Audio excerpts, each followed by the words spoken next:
What's up, OTF? Head Coach Adam here. Today I want to talk to you about the rower. We're going to cover a lot today on the rower. We're going to start with the importance of structural integrity. You're going to hear that word a lot. On the rower, what is that? Go ahead and say right there for me, Will. Structural integrity is keeping a straight line from shoulder, trunk, and hips. Now, throughout your row, you want to maintain this form. Now, you're asking, well, what about when I lean back and come forward? We are hinging at the waist. Okay, so first I'm going to give you some examples. One, show us a good row, Will. Show us a proper row. You're on fill. Okay, yeah. All right, look, this is all good. This is legs, core, arms, core, legs. He's leaning back to 10 o'clock, leaning forward to 2 o'clock. And look at his core. It's staying in it. Pay attention to the hinge at the waist here. It's coming back, going forward. All right, so this is what we want to look like the whole time. This may be what you think you look like. But what we're looking at as coaches is this staying in line, your structural integrity. So first, I want to show what it's like when the shoulders are rounding, when you're dive bombing in is what I call it. So we'll show me a row where you're dive bombing straight in and trying to reach. Now you see that? You see how that line gets compromised? Now he's lost his core strength, and now he's just driving out of those legs in a bad position. The core's not in it, and it's really unsafe. So we want to correct that. We do that by sitting tall. You're going to hear that a lot in class. Sit tall, sit tall. Now, I want you to show me what it's like to break at the knees and not even use your core. Breaking the knees, now see, you're used to good rowing right there. Break the knees first. There you go. And he's just hanging back. See, sometimes we don't even reach and hinge at the waist. And that also is not good rowing form, when you just hang back and you just kind of let the handle go over your knees. Now, that's still an okay looking row because Will is really good at rowing, but now I want to show the wrist break. I call it the motorcycle wrist. So as he drives back, now look, get those elbows out wide for me because we see this a lot where they flick the wrist. Now, anytime you flick the wrist, guess what? We've lost structural integrity because we're rounding and we're using the inside of our shoulder. He's not even pulling with the back.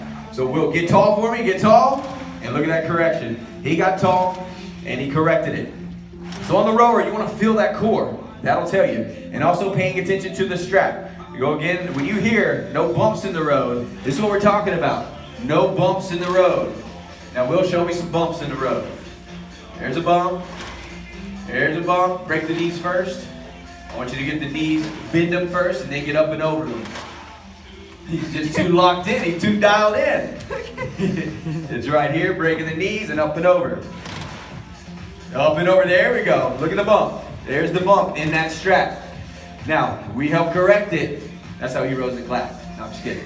All right, so thanks for demoing that. Now we're going to reset the monitor, and I want to show you what our focus is on strength days and power days. Now, anytime we're on endurance days, it's all about sustaining the watts, sustaining the 500-meter split, consistency. So, we do have those days, and we will coach you on what a good wattage is to hold and just to stay consistent throughout the whole distance. But mainly strength and power, it's a build-up until the entire distance is achieved, right? It's a 100-meter row, 250-meter row, 300-meter row. For this one, we're going to say strength distance, 250-meter row. Now, what normally happens is, Will, I'm going to tire you out on this one. I want you to come out and drive as hard as you can on your first 3 legs drives. And I want you, Matt, to show the wattage here. And you keep going, all right? I'm not going to make you go 250, but you keep going. Come out really hard. 3, 2, 1, let's push. He's going.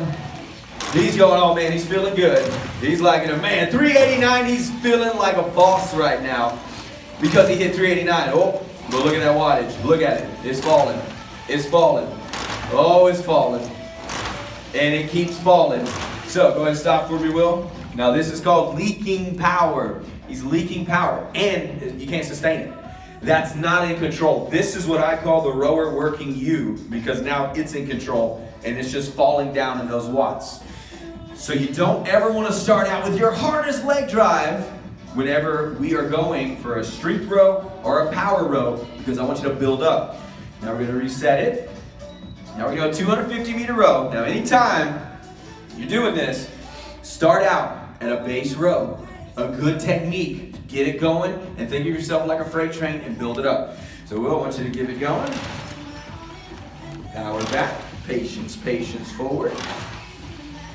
Now we're going to look see where that wattage comes out. 233. That is a respectable wattage. Now let's see if we can stay in control in it.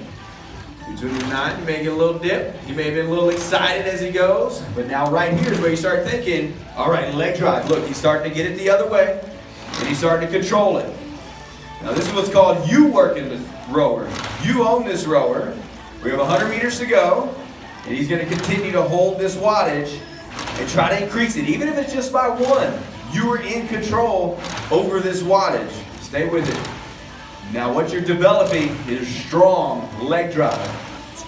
The only way to achieve this is this timing. Power back, patience, patience forward, power back, patience, patience forward. There you go, rack them, that's 250.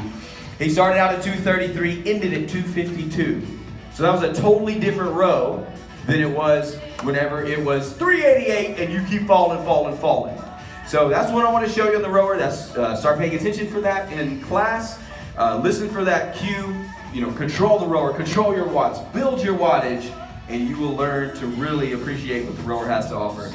That's all we have for you today. Hope you learned something. It's Head Coach signing off. See you in the art zone.